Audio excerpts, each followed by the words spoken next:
Here I am once again, feeling lost, but now and then. That's a hilarious joke if you watch Victorious growing up like I did. There's like 7 people that'll get that, but it'll pop me. I'll be more than content with the 7 people that pops. Welcome to my final mock draft, everybody. I was gonna do this earlier, and then got some information about Cortland Sutton and stuff with the Steelers as well. So push it back a little bit. But regardless, if you follow me on Twitter or if you've watched my last few podcasts or listened to them, whatever, you know my disdain for mock drafts has just reached an all-time high. Nonetheless, here's my last one.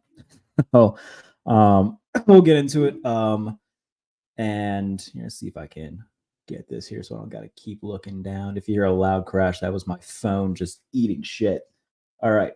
So pick number 1, the Chicago Bears, Caleb Williams. We don't got to spend much time on that. He's going to be the pick. Good for Caleb. I hope he has a long, successful career. Yesterday, I appeared on a Vikings podcast with my friend Dustin Baker, and I said that the Commanders should take Drake May, and they should. And I said that I think that they will take Drake May. And over the past day, my mind changed. So at number 2, I have the Washington Commanders taking Jaden Daniels out of LSU. Again, I would take Drake May personally. But there seems to be a lot of people who have more information than I do that think that Daniels is going to be the pick for Washington. So again, it's not what I would do, but it's what I think will happen. So Jaden Daniels, number 2 to the Washington Commanders, which leaves Drake May for the New England Patriots at number 3. And what if Drake May ends up reaching his potential and the Patriots get another really good quarterback, that's just going to be disappointing. That'll be disappointing. But Drake May is my projected pick for the Patriots at number 3. Number 4, we have our first trade. There's multiple people who have this trade taking place or something similar to it, where the Minnesota Vikings trade into the top 5 for a quarterback, and that quarterback is J.J. McCarthy out of Michigan. They trade with the Arizona Cardinals, who moved down to 11 and gained one additional, first-round pick in the process. So the Cardinals trade down from 11, and the Vikings move up to get J.J. McCarthy. So 4 quarterbacks in the first 4 picks. Pretty sure that would be the first time that's ever happened. It also wouldn't surprise me if one of these just goes AWOL. We have it every year in the NFL draft where everybody thinks that they have it all figured out in terms of who's going where, how it's going to happen. And at least one of those things just completely, within the first 5 to 7 picks, just throws a wrench into everything. Kind of like a bracket for March Madness. You have that one team. It's they lost to a 13 seed. Great. Everything's just completely screwed. One of those will probably happen in the top 5-ish or so. But we'll see. That leaves Marvin Harrison Jr. for the Chargers at 5, which would just be a dream. As somebody who's a massive Justin Herbert mark like me, I would love this. This would be potentially just a dream matchup for Herbert to get a guy like Marvin Harrison. I know he's had Keenan Allen and Mike Williams, but Keenan Allen now in his mid-30s, Mike Williams is consistently hurt. This has the potential to be the most talented receiver Justin Herbert's ever played with. Another receiver going at 6, I have the Giants taking Malik Nabers. I think that they're going to be a team to watch for in terms of either trading up late in the first round to snag a Michael Penix, or just getting him in the second round if he's still there. Maybe a Spencer Rattler as well. They signed Drew Lock, but they can't go into this season with a quarterback room of Daniel Jones and Drew Lock. You just can't do it. So Malik Nabers at 6 with a quarterback still to come for the Giants. Joe Alt, tackle out of Notre Dame, to the Tennessee Titans. Got to keep replenishing that offensive line and make sure that Will Levis is protected. This next one is my boldest of predictions. Bills fans will like it. I have the Bills jumping from 28 to 8 and taking Rome Odunze, the receiver out of Washington. We know that Brandon Beane's not afraid to be aggressive. He's aggressive in getting Josh Allen. He's aggressive in getting Stephon Diggs. And now, what else do the Bills really need? Like you look at the defensive side of the ball, they could use a little bit more cornerback depth, but Roswell Douglas and Christian Benford are a fine starting tandem. They need some safety help, sure, but you're not going to take a safety in this class in the first round. You can get that later, or you can still sign a veteran. Maybe a little bit of depth at linebacker, but outside of that, they don't have any glaring starting needs outside of receiver. So you can afford to trade some draft capital to get a really good player in Rome Odunze. And if you're Atlanta, like you're probably going to target a defensive player, more than likely an edge rusher. You can still get a guy at 28 whose value is still going to be good compared to if you take like a Dallas Turner at 8, who I don't know. I think he'll be fine. So if you're Atlanta and you can get some draft picks and still get an edge rusher, cool. Make the trade down, get a nice little haul. And for the Buffalo Bills, you trade up and you get Rome Odunze. Number 9, another trade. The Los Angeles Rams trade up with the Chicago Bears. And this would make me very happy. The Los Angeles Rams take Brock Bowers. Just go full meta with it. Why not? Putting Brock Bowers in an offense with Cooper Kupp and Puka Nacua with Stafford slinging it, man, I would love that. I would love that so much. Tyler Higbee, what is he? 2016 he was drafted, so he'll be going into year 9. So, I mean, not the youngest of tight ends. You could probably use a second option there as well. Brock Bowers would become the first option at tight end. Yeah, dude, just go full meta with the offense. Have fun with it. I want it very badly. That was more of a I want it to happen, so I'm going to mock it to happen type of thing. Brock Bowers to the Rams. Just give it to me. It would make me happy. Number 10, the New York Jets take Olu Fashanu, the tackle out of Penn State. Nothing to really discuss there. Their offensive line was terrible last year, and the last thing that you want is for Aaron Rodgers to get hurt again. So Olu Fashanu to the Jets. And then the Cardinals from the Minnesota Vikings take cornerback Quinion Mitchell out of Toledo, my favorite cornerback in this draft personally. They got the safeties right now. I mean, they got Budda Baker. They need corners, though. And Quinion Mitchell, in my opinion, is the best one in this class. So they take Quinion Mitchell out of Toledo. Number 12, another trade. The Broncos trade down with the Philadelphia Eagles, who trade up and get Cooper DeJean out of Iowa. Seeing a ton of mock drafts that have him like being taken like the mid-20s, I don't see that happening. And for a team like the Eagles, who needs a lot of help in the secondary, to take a guy like that who's incredibly versatile, you could put him at safety, you can put him at corner. I think that would be a really good pick for them. And you got a lot of teams between 12 and 22 where the Eagles will be picking that could take him. So get a little bit aggressive, trade up, and get a guy who could be a pillar of your on the defensive side of the ball for you for years to come. So the Eagles trade up for Cooper DeJean. Number 13, the Raiders take Terrion Arnold, the cornerback out of Alabama. I like the moves that they've made, adding Christian Wilkins to put next to Tyree Wilson and Max Crosby. I think that was a good move. Offensively, I think that they'll eventually get another receiver in this draft just because Devontae Adams is like very sneakily 32 years old. So, I mean, there's still a few other moves that they'll need to make. They'll probably get a quarterback at some point. I know that a lot of people have mocked Penix there. I just feel like that's a reach, man. So I don't know. I think that pick was probably more of like what I would do. I just can't see Penix going at 13. I think that taking him at 13 would be a ginormous reach. So I would rather see them strengthen the defensive side of the ball and wait to get a quarterback. I'm also not a very big Penix guy. I don't think he's going to be very good at the NFL level. So take that for what you will. Number 14, the New Orleans Saints take Byron Murphy, defensive tackle out of Texas. Number 15, the Indianapolis Colts take cornerback Nate Wiggins out of Clemson. So what is that? 5 straight defensive picks after nothing but offensive players in the top 10. That would be a fun little twist, wouldn't it?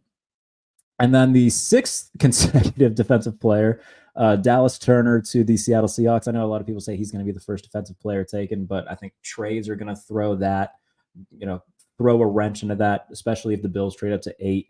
Because then between 8 and 16, you don't really have a ton of teams that need edge rushers. So just by default, he's going to slide.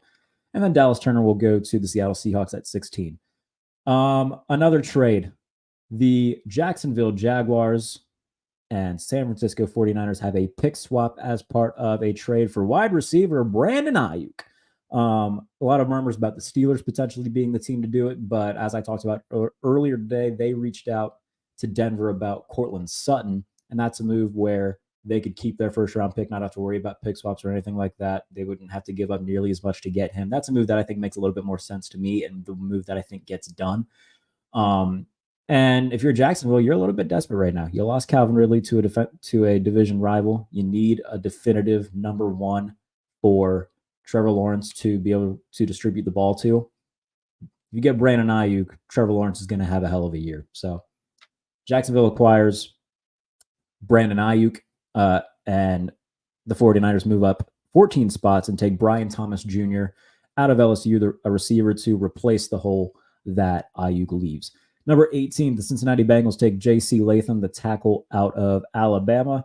They've been trying for 3 years to keep Joe Burrow upright and healthy, and they just can't do it no matter who they sign. So hopefully J.C. Latham can be that guy who protects Joe Burrow.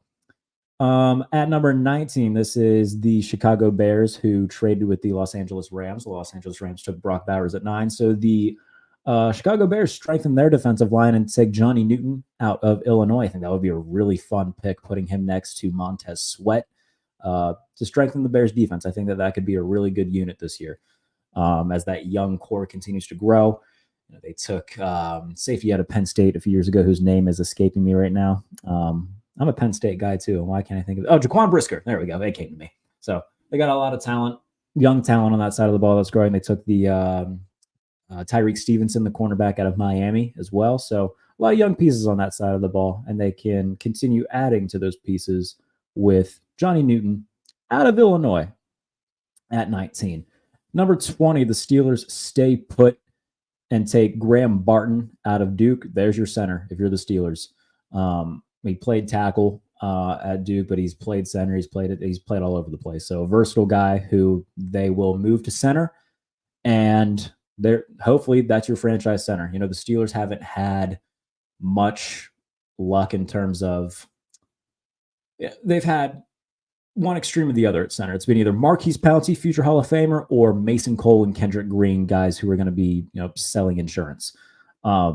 So it's one extreme or the other. Hopefully they can get somebody, Graham Barton, who's a franchise answer in the middle of the offensive line. Troy Fautanu at 21 to the Miami Dolphins. They need help up front as well. 22, Jared Verse goes to the Denver Broncos after they traded down from 12 with the Philadelphia Eagles. Get you a little bit of strength off the edge for Denver. I think that, again, they're a team that's, reportedly in on Bo Nix. I think that they can get him in the second round. Just my opinion. I wouldn't take Penix or Bo Nix in the first round. I don't think either of them are going to be good.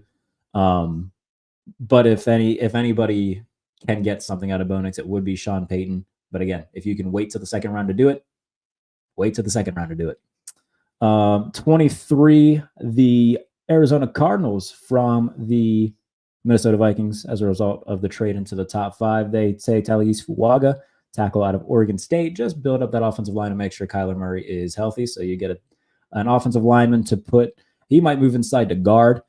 That drafted Paris Johnson last year. Keep building up that offensive line to keep Kyler Murray upright. And so if you're the Cardinals, you get Quinion Mitchell and Fuaga, two potential franchise pieces on either side of the ball.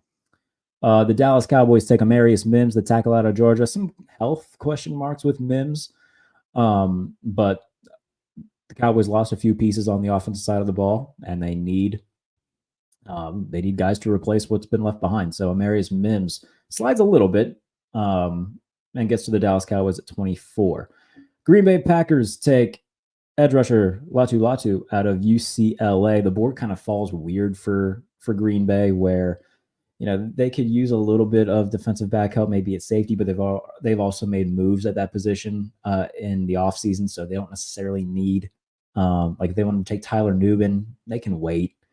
Offensive line, maybe, but yeah, the board just kind of falls weird for them. So I have them taking Latu Latu out of UCLA. I have the Tampa Bay Buccaneers taking Jackson Powers Johnson out of Oregon. They need help all over their offensive line, specifically on the interior. So Jackson Powers Johnson goes to the Tampa Bay Buccaneers. The Houston Texans trade back into the first round with the Arizona Cardinals, funny enough. They trade into the first round and take Kool-Aid McKinstry, the cornerback out of Alabama. They need somebody to put opposite of Derek Stingley. Steven Nelson's a free agent. So getting secondary help would be a very good idea for the Houston Texans. So they trade back into the first round after trading. Well, they traded with the Minnesota Vikings, I think. Yeah, because they originally had the 23rd pick, right? That's correct, yes. So Houston trades back into the first round, gets Kool-Aid McKinstry at number 27 overall. And then the Atlanta Falcons, they still get a really good edge rusher. They get Chop Robinson, who tested like a freak at the NFL Combine. They trade from 8 to 28, still get an edge rusher and get a haul of picks. I think that's great. I have the Lions taking A.D. Mitchell. They just paid Amon-Ra St. Brown a ton of money, but they don't have like a real perimeter threat. Josh Reynolds is also gone. And even then, it's not as if he was, setting the world on fire on the outside. You get A.D. Mitchell to be a legitimate perimeter threat to balance out Amon-Ra St. Brown in the slot. I like what that offense could look like for Detroit. Number 30, the Baltimore Ravens take Ladd McConkey out of Georgia. It just seems like, now I will say they got Zay Flowers last year and he looked like a stud, so good for him. But they need somebody else. They just extended Rashad Bateman, but Rashad Bateman, who's also a former first-round pick, has not come close to panning out to their expectations. So they take Ladd McConkey, a really good route runner, killed it at the Senior Bowl, and I think it's a good pick. Number 31, the Jacksonville Jaguars take linebacker Peyton Wilson out of North Carolina State. Everybody talks about Peyton Wilson being maybe the smartest defensive player in this class. And the Jaguars have had a lot of swings and misses on mid-round off-ball linebackers. Take a Peyton Wilson. I know that there's worries about his health and everything like that. But if he can stay healthy, man, that's a stud waiting to happen. And they need a real quarterback of that defense. So they're still pretty solid at safety. They will definitely make more moves in the defensive backfield at cornerback. But where the draft board falls for them, in terms of like all the projected first round guys, the best one left would probably be Mike Sainristil from Michigan, but taking him at 31 might be a little bit of a reach. So take Peyton Wilson to be the quarterback of your defense, and I think that again, there's going to be some worries about his health and everything. That's a smart dude, and I think it would benefit them. And then 32, the Chiefs take Tyler Guyton, the tackle out of Oklahoma, to round out my final mock draft. Again, I can't wait to not hear that phrase for a year. Oh my goodness, mock drafts. But people love them. People love them. So again, no offense or no defensive players going in the top 10, and then picks 11 through 16 are all defensive players. So that's a fun little twist. Just to recap I'll recap the top 10. And then if you're watching this live and missed it, you'll just have to go back and rewatch the rest of it afterwards. Pick 1, Caleb Williams to the Chicago Bears. The Washington Commanders at number 2, taking Jaden Daniels. New England Patriots at 3, taking Drake May. The Vikings trade up to 4 with the Cardinals and take J.J. McCarthy. So 4 quarterbacks with the first 4 picks. Marvin Harrison at number 5 to the Chargers. Malik Neighbors at 6 to the Giants. Joe Alt to the Titans at 7. The Bills trade all the way up from 28 to 8 and take Rome Odunze. The Rams trade up from 19 to 9 and take tight end Brock Bowers. And the Jets take offensive tackle out of Penn State, Olu Fashanu. And that is my top 10. And again, if you're watching this live and you want to see what your team did, go back and watch the rest of the video after the fact and see what I have your team doing. But that is my final mock draft, and I cannot wait to not hear that phrase for another year. And to all you sickos out there who I know I'm going to see in my industry, the day of, as soon as round 7 finishes up and the NFL draft is officially concluded, there's going to be at least one sociopath who's going to release my way too early 2025 NFL mock draft. You should be institutionalized if you do that, and I will find you. Goodness gracious. So this is my last one for, I don't know, till what, next January? Thank God. But I appreciate you all for tuning in. Like and subscribe if you enjoy this type of stuff. Again, a lot of new subscribers today. That means the world to me. So thank you guys. Yeah. If you're new to the channel, I just started really paying attention to this over the past year or so, on top of, my writing and whatnot. So it, I appreciate you guys for subscribing and checking out the content. It means a lot to me. Um, what else do we got coming? Go back and listen to the latest episode of the Pump Fake with Tyler Dunn of Go Long. Great show. One of the best writers in the business. So that was a lot of fun to do. And yeah, keep up with the channel. A lot of good videos coming, a lot of good content coming. Every episode of the Pump Fake streams here once a week with Black and Gold Breakdown, the Steelers show that I do with all your favorite Steelers beat writers and personalities. So good stuff here. If you're not already subscribed, I would appreciate if you did. And I'll see you very soon to recap the NFL draft and all that comes with it. So appreciate y'all. Love you. Take care. Love one another. And I'll see you soon.